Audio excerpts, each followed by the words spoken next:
Salut, je suis TJ Sonfo. Je voudrais très rapidement, en quelques minutes, te parler de quelque chose, comment apprendre à gérer l'échec. L'échec est une expérience quotidienne ou alors une expérience habituelle. Chaque fois, on est confronté à des situations d'échec. Et puis voilà, on peut échouer que ce soit dans les affaires, que ce soit en tant qu'entrepreneur, en tant que professionnel dans les différents domaines, quel que soit ce que vous faites dans la vie.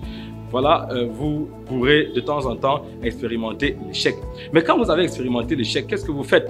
La plupart des gens, lorsqu'ils expérimentent l'échec, jettent l'éponge. Ils abandonnent, ils se disent « Ah, j'en ai ras le bol, je ne peux plus continuer, c'est impossible, ainsi de suite. » Mais ce qu'ils ne savent pas, c'est qu'il est possible de maximiser son échec. Alors, je voudrais rapidement te donner 2 secrets pour pouvoir maximiser un échec. Premièrement, il faut identifier le bon côté de l'échec. L'échec d'un projet, l'échec d'une idée, l'échec d'une aventure, que ce soit d'entreprise, de business, de profession, de carrière, est un indicateur qu'il y a un dysfonctionnement, certes, mais lorsque vous réussissez à identifier le bon côté de l'échec, alors vous pourrez maximiser l'échec. Et je vous donne 3 questions à vous poser. Les 3 questions qu'il faut se poser pour identifier le bon côté de l'échec sont les suivantes. Premièrement, qu'est-ce que j'ai fait que je n'aurais pas dû faire? Deuxième question, qu'est-ce que je n'ai pas fait que j'aurais dû faire? Et troisième question, quelle est la leçon que je tire de cet échec?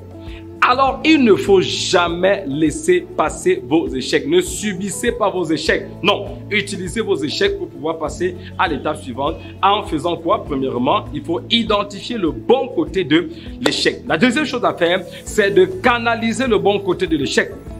Identifier le bon côté de l'échec ne suffit pas. Il faut savoir canaliser le bon côté que vous avez identifié. Et pour canaliser le bon côté de l'échec, il faut se poser également des questions. Première question qu'il faut se poser, comment est-ce que je peux appliquer la leçon que j'ai apprise dans cet échec?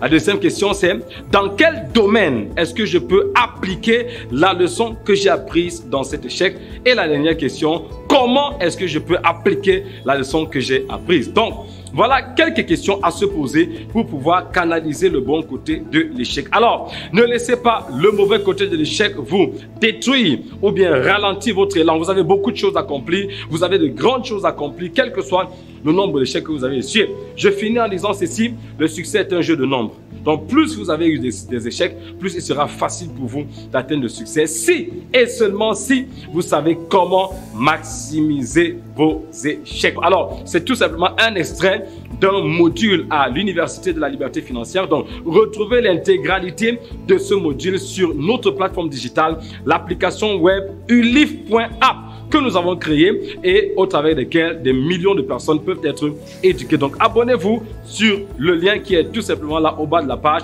et retrouvez toutes nos formations en PDF, en EPUB, en version audio, en version vidéo et en version PowerPoint. Je vous assure, c'est incroyable, c'est une solution idoine. Vous ne pouvez pas ne pas être sur cette plateforme.